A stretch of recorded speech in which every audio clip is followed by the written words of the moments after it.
Badan Pusat Statistik di Sulawesi Utara resmi memulai pendataan sensus ekonomi tahun 2026.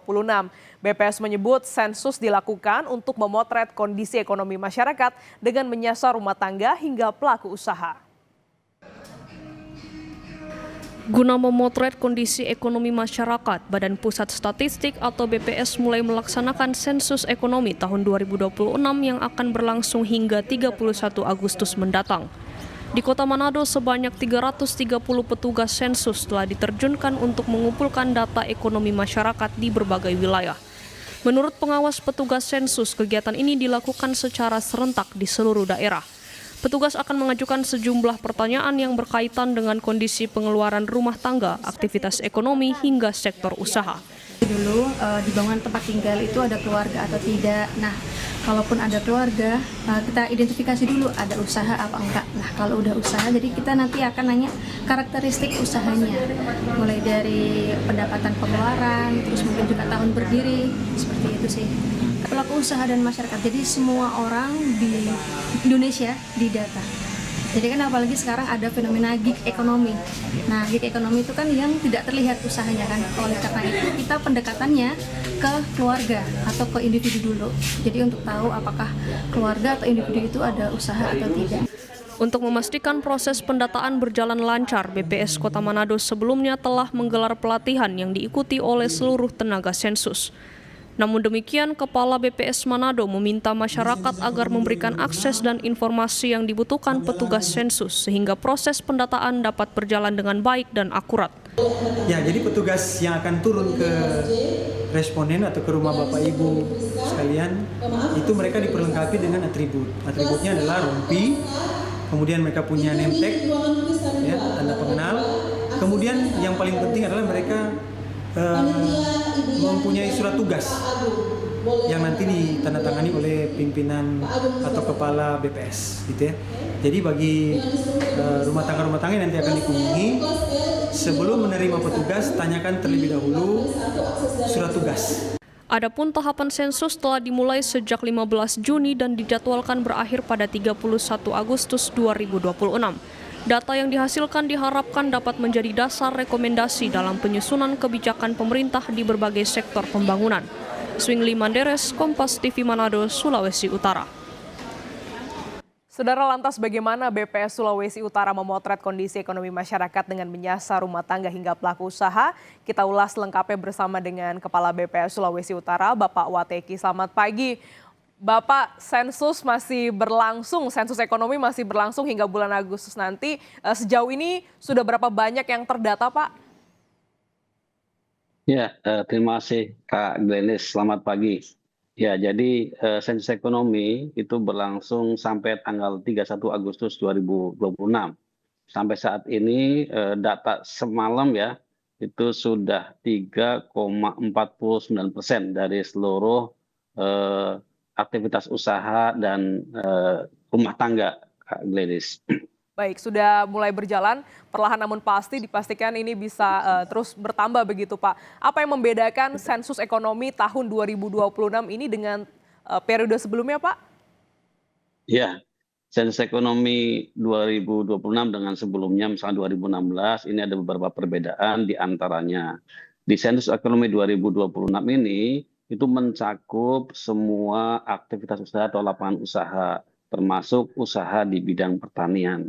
Ini yang sebelumnya belum ada karena memang ada sensus pertanian sendiri. Tapi di 2026 ini semuanya didata. Kemudian yang lain lagi adalah ada beberapa perubahan metode. Misalnya untuk usaha besar dan usaha menengah, itu mereka mengisi langsung ke form pendataan dari BPS. Nanti mereka diberikan link untuk mengisi melalui email maupun melalui WhatsApp. Dan juga yang menjadi penting lagi adalah mengikuti era sekarang di mana ekonomi digital sudah marak, sehingga di sensus ekonomi 2026 ini juga mendapatkan informasi terkait dengan ekonomi digital dan ekonomi lingkungan juga. Gitu, Kak. Jadi lebih kompleks, lebih banyak data yang dikumpulkan begitu, terutama sektor pertanian. Dan bagaimana dengan pendataan di lapangan, Pak? Ini kan juga satu persatu ya, door to door di data begitu. Bagaimana kendala yang dihadapi oleh petugas? Iya, ya jadi memang petugas sekarang sudah mulai door to door ke aktivitas usaha maupun ke rumah tangga atau keluarga. Mereka ya karena memang sudah dibekali dari mulai di pelatihan ya, bekali bagaimana mereka berkomunikasi, kemudian juga mereka memahami tentang isi kuesionernya. Nah, agar mereka bisa semuanya terdata, ya, Mhm. ya, kita berusaha untuk sebaik mungkin mulai pendekatan dengan masyarakat. Ada surat edaran misalnya dari Menteri Dalam Negeri, dari kementerian lembaga agar seluruh aktivitas usaha maupun masyarakat bisa menerima dengan baik. Tantangannya ya mungkin ada juga misalnya siang hari keluarganya tidak ada, nanti akan dikunjungi kembali gitu, Kak Glenis. Jadi nanti bisa dikunjungi kembali untuk pendataan. Bagaimana BPS Sulawesi Utara memastikan bahwa pendataan ini bisa akurat, bisa sesuai dengan metodologi yang ditetapkan pada sebelumnya, Pak? Ya, kami selalu melakukan eee, monitoring ya. Kami dari BPS RI di Jakarta menyiapkan dashboard sehingga termasuk kualitas datanya juga dipantau. Jadi misalnya ada hal-hal yang kira-kira tidak sesuai, otomatis muncul tuh di dashboard. Ya di dashboard-nya sensus ekonomi. Nanti itu namanya sering disebut dengan anomali. Mhm. Kami langsung tindak lanjuti ke lapangan tuh, kami langsung koordinasi dengan misalnya BPS kabupaten kota, memastikan bahwa anomali-anomali ini jangan sampai terjadi. Jadi dashboard-nya sudah kami siapkan gitu. Nah, bagaimana juga dengan wilayah-wilayah terluar misalnya, Pak? Ini kan juga perlu waktu ya untuk bisa Ya. didata.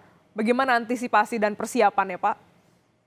Iya, jadi memang untuk wilayah yang jauh ya, remote area, itu juga memang ada alokasi khusus ya. Jadi nanti petugasnya juga petugas yang memang lokal di sana.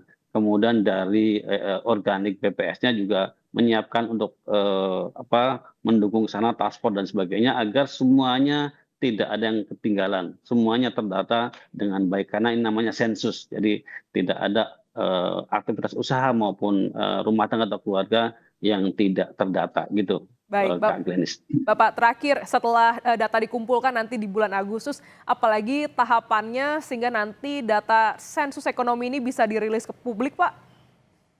Ya, setelah sensus selesai nanti kan ada pengolahan, kemudian tahapan berikutnya lah diseminasi ya agar masyarakat mengetahui hasil dari sensus ekonomi yang kita lakukan di tahun 2026 dan itu kan menjadi dasar bagi kebijakan pembangunan terutama di Sulawesi Utara ya, di mana kalau saya lihat visi dan misi Sulawesi Utara itu yang visi yang ketiga dan keempat itu terkait erat dengan ekonomi, yaitu membangun perekonomian masyarakat dan misi yang keempat itu adalah meningkatkan daya saing di level lokal maupun internasional. Jadi sangat erat banget hasilnya dengan sensus ekonomi 2026. Begitu, Kak. Baik, ini semoga bisa berjalan dengan baik, petugas dan pelaku UMKM bisa terdata dengan baik ya Pak, dan bisa bekerja sama dengan petugas yang datang. Terima kasih Bapak Kepala BPS Sulawesi Utara, Bapak Wateki telah bergabung di Jurnal Nusantara. Sehat selalu Bapak. Terima kasih Kak Glenny, sehat selalu juga.